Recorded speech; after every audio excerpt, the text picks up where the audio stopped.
یہ بات 1980 کی دہائی کی ہے۔ پاکستان میں اس وقت ترقیاتی منصوبے زوروں پر تھے۔ تربیلا ڈیم پر بھی کام اپنے عروج پر تھا۔ میرا نام اشفاق احمد ہے۔ میں اس وقت ایک سرکاری ادارے میں سول انجینئر تھا اور تربیلا ڈیم پر تعینات تھا۔ میرا مزاج کچھ الگ سا تھا۔ جہاں میرے ساتھی شام کو تھکن اتارنے کے لیے کالونی کے کلب میں تاش یا شطرنج کھیلتے، میں تنہائی ڈھونڈتا۔ قدرتی مناظر کو دیکھنا، خاموشی میں بیٹھ کر ہوا کی سرسراہٹ سننا میرے لیے سکون کا ذریعہ تھا۔ پہاڑوں کے بیچ وہ ہریالی، درختوں کے جھنڈ اور تربیلا کی جھیل کی سطح پر سورج کی روشنی کا رقص مجھے کسی اور ہی دنیا میں لے جاتا۔ میرے ساتھی اکثر مجھے تنبیہ کرتے، کہتے کہ شام ڈھلنے کے بعد ان پہاڑی علاقوں میں نہ جایا کرو، یہاں جنگلی جانوروں کے علاوہ اور بھی چیزیں ہیں جو نظر نہیں آتی لیکن ادھر موجود ضرور ہوتی ہیں۔ میں ہنس کر بات ٹال دیتا۔ میں پڑھا لکھا، انجینئرنگ اور سائنس کا بندہ تھا۔ چڑیل، جن بھوت، یہ سب میرے لیے محض قصے کہانیاں تھیں، پرانے زمانے کی باتیں۔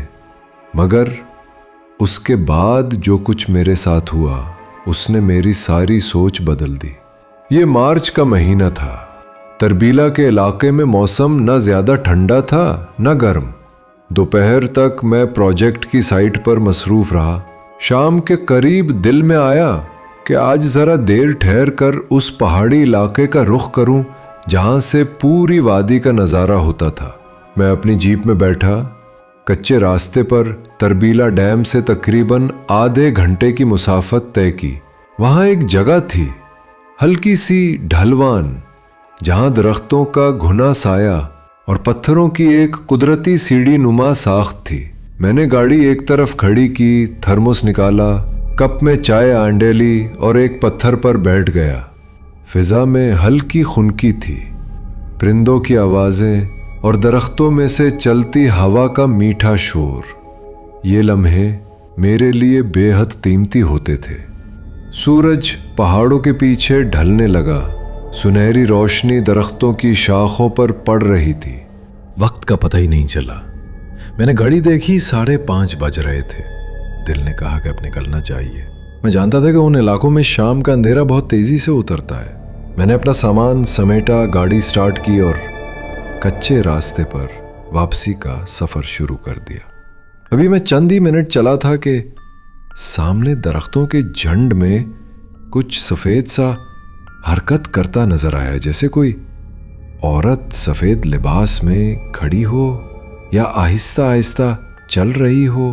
پہلے تو میں نے سوچا شاید کوئی مقامی عورت ہو، لیکن اس سنسان علاقے میں اس پہر کسی عورت کا اکیلے موجود ہونا بہت عجیب لگا۔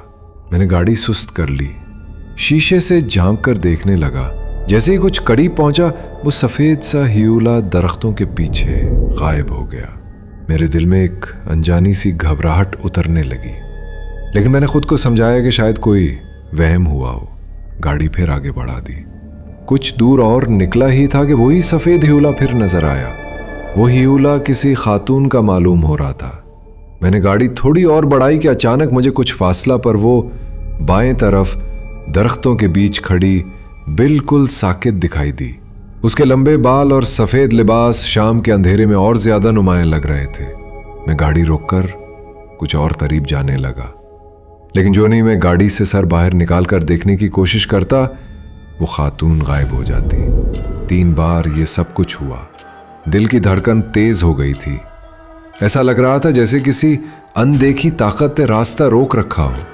پھر اچانک گاڑی کا سٹیئرنگ بھاری ہو گیا، جیسے کسی نے بائیں جانب سے پوری طاقت سے کھینچ لیا ہو۔ میں نے دونوں ہاتھوں سے اسے سیدھا کرنے کی کوشش کی، لیکن گاڑی ایک جھٹکے سے موڑ پر چڑھ گئی۔ میں فوراً بریک لگا کر باہر نکل آیا۔ باہر مکمل خاموشی تھی، ہوا بھی جیسے بند ہو گئی تھی۔ پرندے جو تھوڑی دیر پہلے چیخ رہے تھے اب کہیں پر بھی موجود نہ تھے۔ میرے دل میں خوف کی ایک لہر دوڑ گئی۔ میں ارد گرد دیکھ رہا تھا کہ اچانک جھاڑیوں سے ایک عورت کی چیخ سنائی دی، ایسی چیخ جو نہ مکمل عورت کی تھی نہ جانور کی۔ اس میں درد بھی تھا، غصہ بھی۔